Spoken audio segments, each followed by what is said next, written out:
नमस्कार। डॉक्टर हिमांशी के YouTube channel पर आप सभी का स्वागत है। आज के एपिसोड में हम देखेंगे ऋतुचर्या के बारे में। चरक संहिता सूत्र स्थान 6 में ऋतुचर्या का वर्णन किया गया है और इस चैप्टर का नाम है तस्य शीतीय अध्याय। तस्य शीतीय अध्याय, ठीक है। तो इसके अंदर क्या चीज़ें हैं कि किस ऋतु के अंदर हमें किस प्रकार का आहार विहार करना चाहिए, क्या चीज़ें वर्जित हैं, कौन से अयन में कौन सी ऋतु आती है, कि जैसे दक्षिणायन है तो कौन सी ऋतु है, उत्तरायण है तो कौन सी ऋतु है, ठीक है। ये सारी चीज़ें जो हैं वो इस चैप्टर के अंदर मेंशन कर रखी हैं। शुरुआत करते हैं हम श्लोक नंबर 3 से। श्लोक नंबर 3 क्या कहता है? ये कहता है कि जो भी हम आहार या विहार ऋतु के अकॉर्डिंग करते हैं, ऋतु के अनुकूल करते हैं, तो इस प्रकार का आहार विहार जो है वो हमारे बल और वर्ण को बढ़ाता है, बल और वर्ण को बढ़ाता है, ठीक है ना। ये श्लोक नंबर 3 के अंदर लिखा है, ठीक है। फिर इसके बाद आते हैं कि हम सभी को पता है हमारी ऋतुएं जो हैं वो 6 ऋतुओं में डिवीजन है, ठीक है। एक संवत्सर के अंदर 12 महीने हैं, ठीक है, और वो 12 महीनों में हर 2-2 महीने में एक ऋतु बनती है। तो इस तरीके से एक संवत्सर के अंदर कितनी ऋतु हुई? 6 ऋतु हुई, है ना। अब वो 6 ऋतु कौन सी है? देखिए, वो 6 ऋतु है शिशिर, वसंत, ग्रीष्म, वर्षा, शरद और हेमंत। इस तरीके से 6 ऋतुएं हैं और 2 अयन के अंदर ये डिवाइड है, उत्तरायण और दक्षिणायन, ठीक है। उत्तरायण को हम आदान काल कहते हैं, दक्षिणायन को हम विसर्ग काल कहते हैं। अब इसको याद करने का तरीका है कि कौन से अयन के अंदर कौन सी ऋतु आती है। सबसे पहले हम आदान काल का देखते हैं। इसका एक निमोनिक है आशीवग, आशीवग, ठीक है। आ से हो गया आदान काल, सी से हो गया शिशिर, शिशिर, व से हो गया वसंत और ग से हो गया ग्रीष्म, ग से हो गया ग्रीष्म। ये हो गई हमारी आदान काल की ऋतुएं। अब आती है विसर्ग, विषह, ठीक है, वी टू श अ। एक वी से हो गया विसर्ग। विसर्ग काल के अंदर बाकी की 3 ऋतुएं क्या हैं? वर्षा, श से हो गया शरद और ह से हो गया हेमंत, ठीक है। तो ये हमारी है उत्तरायण की और ये हमारी है दक्षिणायन की, आदान काल और विसर्ग काल। इस तरीके से ये जो 6 ऋतुएं हैं इनको हाफ हाफ डिवाइड कर दिया 2 अयन के अंदर, उत्तरायण और दक्षिणायन। इसके बाद हम आते हैं विसर्ग काल और आदान काल में जो ऋतुएं हैं उनके क्या क्या लक्षण हैं, यानी कि जो प्राकृत रूप से क्या क्या लक्षण हमें दिखाई देंगे, ठीक है ना। वो चीज़ें हम अभी देखते हैं। अब देखिए श्लोक नंबर जो ये वाला है विसर्ग काल का वर्णन जिसके अंदर मेंशन है, देखो, विसर्ग काल पुनर्वायु न अतिरुक्ष प्रवान्ति, ठीक है ना। जो विसर्ग काल के अंदर वायु है वो न अतिरुक्ष, रुक्ष नहीं होती है, ठीक है, जबकि आदान काल में अतिरुक्ष होती है, आदान काल में अतिरुक्ष होती है। अब सोमश्च व्याहत बल, विसर्ग काल में चंद्रमा का जो बल है वो पूर्ण रूप से होता है। चंद्रमा का बल कैसा होगा? पूर्ण रूप से होगा, ठीक है ना। लेकिन जो आदान काल है उसमें थोड़ा अलग होगा, ठीक है। अतो विसर्ग सौम्य, इसलिए विसर्ग काल जो है वो क्या कहलाता है? सौम्य कहलाता है। और आदान काल क्या कहलाएगा? इसका जस्ट अपोजिट, ठीक है। अभी तक हमने विसर्ग की देखी, क्या चीज़ें देखी? एक तो वायु उसमें रुक्ष नहीं होती है, चंद्रमा पूर्ण बलि पे होता है, इस वजह से ये जो विसर्ग है वो सौम्य कही गई है। अब हम आदान पर आते हैं। आदान काल को क्या बोला? अग्नेय। आदान काल को क्या कहा है? अग्नेय कहा है। सूर्य, वायु और चंद्रमा काल स्वभाव से मार्ग का ग्रहण करके काल, ऋतु, रस, दोष और देह बल की उत्पत्ति में कारण होते हैं, ऐसा समझना चाहिए। ठीक है ना। सबसे मेन इंपॉर्टेंट चीज़ क्या है कि आदान काल को आग्नेय ऋतु भी कहा है, ठीक है ना। क्या कहा है? आग्नेय कहा है। फिर उसके बाद हम आते हैं आदान काल में प्राकृत व शारीरिक स्थिति क्या रहती है। अब देखिए आदान काल में क्या रहेगा, रवि सूर्य जो है वो अपनी किरणों से जगत के अंदर जितना भी स्नेह है, ठीक है, उसको सोख लेता है। वायु तीव्र रूप से, रुक्ष रूप से, ठीक है, संसार में स्नेह भाग का शोषण करती हुई चलती है, जिस वजह से शिशिर, वसंत और ग्रीष्म ये 3 ऋतुएं हमारी आदान काल में आती हैं, है ना। तो शिशिर, वसंत और ग्रीष्म इन तीनों ऋतुओं में क्या रहती है, रुक्षता अधिक रहती है। क्या रहती है? रुक्षता अधिक रहती है। और इसी वजह से यथाक्रम क्या रहता है, रस की कौन सी उत्पत्ति होती है, तिक्त, कषाय और कटु। यथाक्रम बोले तो सबसे पहले आएगा शिशिर, फिर आएगा वसंत और फिर आएगा ग्रीष्म, ठीक है ना।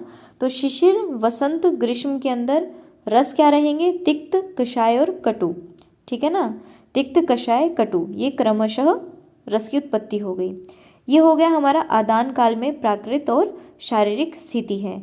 इसमें इम्पोर्टेंट चीज़ क्या थी, एक तो यही है कि सूर्य अपनी किरणों से संसार के स्नेह भाग को हर लेता है, तीव्र वायु बहती है और रुक्ष होने के कारण वो भी संसार के स्नेह भाग का शोषण करती है। 3 ऋतुएं आ गई, शिशिर, वसंत और ग्रीष्म, और जो क्रमशः रस की उत्पत्ति है, शिशिर में तिक्त है, वसंत में कषाय है और ग्रीष्म में कटु है। ये हो गया हमारा आदान काल।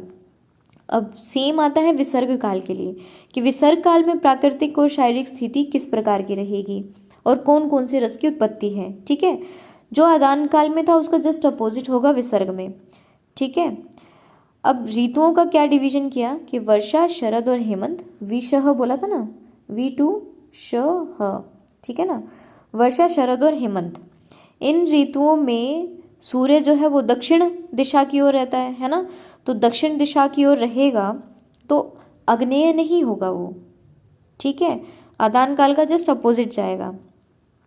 तो इसमें क्या रहता है, जो भी हमारे मेघ, वायु और वर्षा है उनका तेज कम हो जाता है, ठीक है, जिस वजह से चंद्रमा पूर्ण बली, चंद्रमा जो है सौम्य वाला जो पोर्शन है वो पूर्ण बल वाला होता है। आकाश से जल गिरने के कारण जगत का जितना भी ताप है या हीट है वो शांत हो जाती है। और इसमें जो ऋतुएं हैं उसमें क्रमशः कौन से रस होते हैं, अम्ल, लवण और मधुर, ठीक है ना। अम्ल, लवण और मधुर रहता है, ठीक है ना। अगर हम अब सीक्वेंस में लगाएं तो पहले क्या आता है, हेमंत, शरद और वर्षा।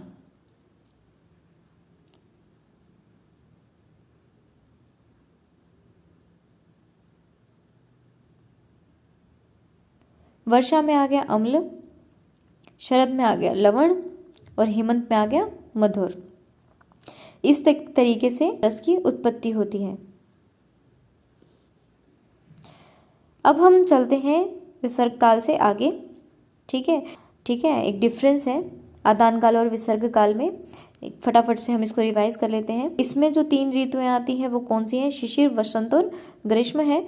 विसर्ग काल में कौन सी 3 है, वर्षा, शरद और हेमंत है। इसमें क्रमशः कौन कौन से आते हैं, माघ, फाल्गुन, चैत्र, बैसाख, ज्येष्ठ, आषाढ़। और विसर्ग में वर्षा के लिए तो श्रावण, भाद्रपद है, शरद के लिए कार्तिक और अश्विन है, और हेमंत के लिए अगहन और पोष हो गया। इसमें आदान काल में सूर्य उत्तरायण रहता है, विसर्ग में दक्षिणायन रहता है। आदान काल को आग्नेय कहा है, विसर्ग काल को सौम्य कहा है। आदान काल में वायु अतिरुक्ष रहती है, विसर्ग काल में अतिरुक्ष नहीं होती। आदान काल में चंद्रमा का बल क्षीण रहता है, विसर्ग में चंद्रमा का बल पूर्ण रहता है। आदान में सूर्य का बल पूर्ण रहता है, विसर्ग में अपोजिट, सूर्य का बल कम रहता है। आदान में सूर्य और वायु जगत का शोषण करते हैं, विसर्ग में चंद्रमा जगत को तृप्त करता है। आदान में रुक्ष रस कौन कौन से, तिक्त, कषाय, कटु, इनकी वृद्धि होती है। और विसर्ग के अंदर स्निग्ध रस, अम्ल, लवण और मधुर। इनकी उत्पत्ति होती है। मनुष्यों को यथाक्रम दुर्बल्य की प्राप्ति होती है आदान में, और विसर्ग के अंदर बल की प्राप्ति होती है। ठीक है, ये हो गया हमारा मोटा मोटा आदान काल और विसर्ग काल में डिफरेंस।